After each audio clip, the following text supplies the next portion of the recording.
Hey guys, it's your friendly neighborhood Doc here, ready to once again talk to you about the books I picked up this week.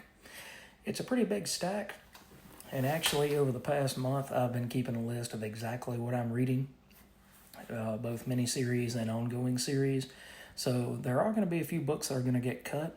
I'm not going to talk about that in this video because that's not the purpose of this one, but I'll do an upcoming video once I've had time to really look over all of this information and kind of get it sorted out and let you guys know what books I'm going to be dropping, and if any, keeping on the list and adding maybe one or two. So we'll just have to take a look and see what we've got after I get done collating all that information. In the meantime, let's go ahead and look at what I picked up this week. All right, so we're going to start with Absolute Flash issue 4, and this is by Jeff Lemire with art by A.L. Kaplan. And in this issue, we get a little more understanding of where Wally is with coming to terms with what happened to Barry.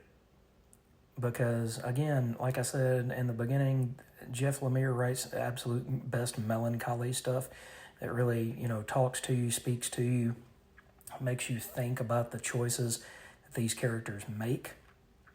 And it adds so much character to the world of not just Wally, but it adds character to any world that he's writing, whether it be Phantom Road, Sweet Tooth, Absolute Flash, whatever it is that he's working on. It gives you a deeper psychological understanding of what these characters are going through.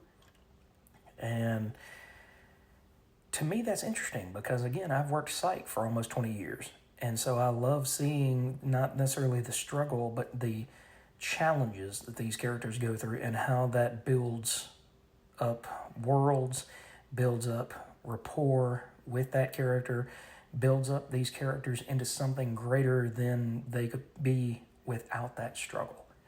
Other people like Tom King have tried that with superheroes, and it just doesn't seem to land. But Jeff Lemire has got his pulse solidly on the thumb of this book, and I hope that he stays on here for a very, very, very long time. The artwork in here was a little bit more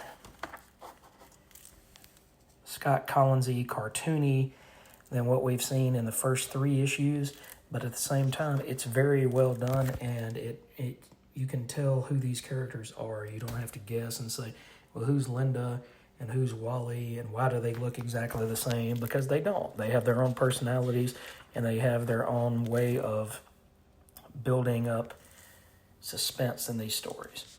So Wally finds Grodd, finds a place that he can call home for right now, and finds a new friend in Linda, who thinks he's very odd, but in that teenage type of way. Then maybe these two will end up together in this universe, just like in the DCU. All right, next up, I'm going to talk about this more in another video, but I've got this copy of Adventure Comics 210, which was the first appearance of Krypto, and I am going to crack this book in another video to see if me and my lovely wife have won a ticket to go to the premiere of Superman. So that's for an upcoming video. All right, next up we have Amazing Spider-Man number 6. And I want to say that a lot of these books felt like they were oversized to me. I don't know if they were, but a lot of them did feel that way. Here you have the return of John Romita Jr. on the artwork, with Black Cat co-starring, written again by Joe Kelly. And it's one of those things where you think that Parker's going to get everything together, Peter's having a decent life, things are looking up at his job, and here comes Tombstone to come right back in, asking for favors. Then you get Peter talking with Shay calling him out for being flaky and, yeah, I'm sure you're really listening to everything that I say. And he says, oh, wait, was that a trap? yeah, you almost called me. So you get a slice of life here, and you also, at the same time, you get Black Cat flirting with Peter, You get Norman Osborn trying to atone for his sins in the only way that he knows how to do. And then you get this really cool double-page spread of Hellgate, whoever Hellgate is. So, to me, it looks like the fire is back in ASM. I know a lot of people don't really care for that JR artwork, but seeing as how he's had plenty of lead time to work on this series, I really think that he can bring that punch that needs to come back until Pepe Larraz returns, whenever that may be. I don't know if JR is going to do 5 issues like Larraz did, or if he's going to do less. But, hey, if they decide to tag team on this series and, 5 on, 5 off, I'm down for that.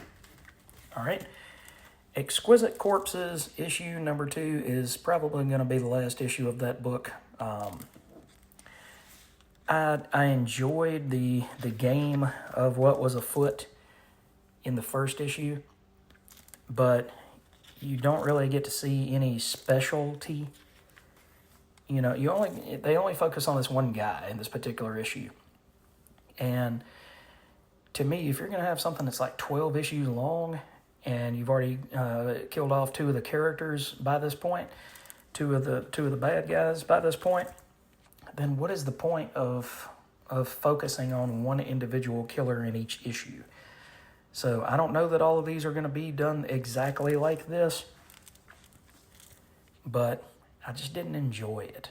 Even the artwork by Michael Walsh just didn't cut it for the second issue. So I think that's going to be the last issue of Exquisite Corpses.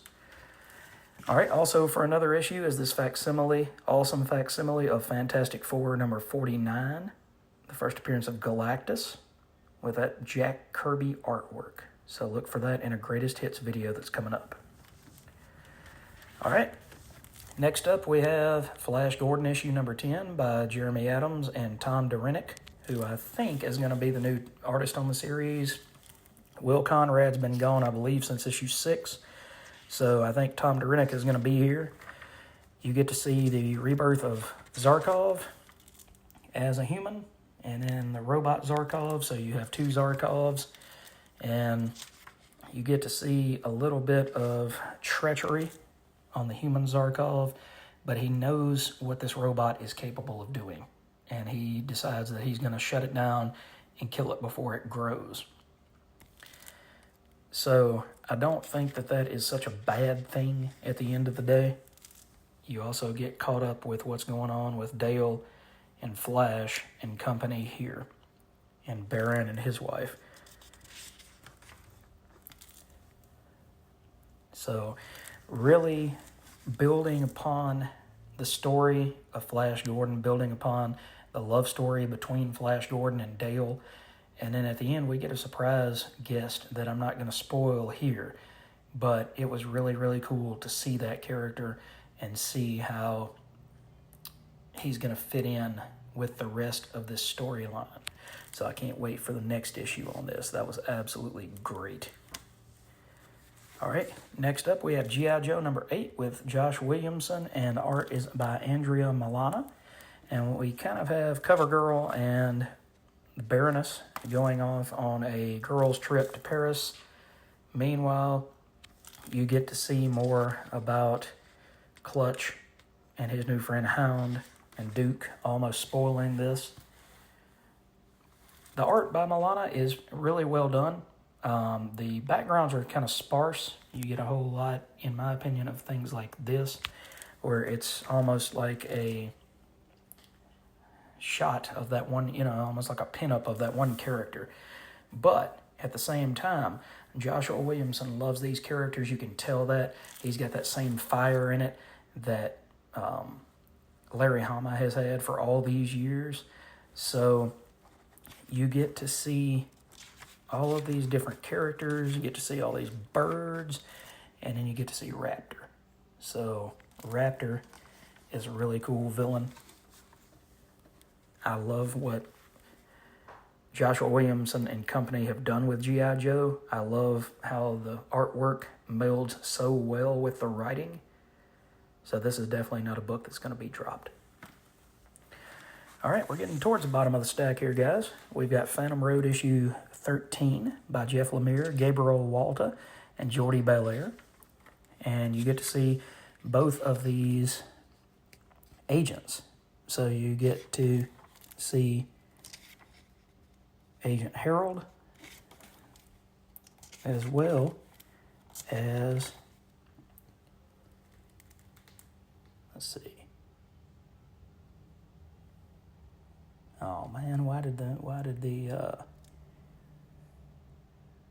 I can't remember what the other agent's name is. I am so sorry, guys. I blanked out. It's been a long day.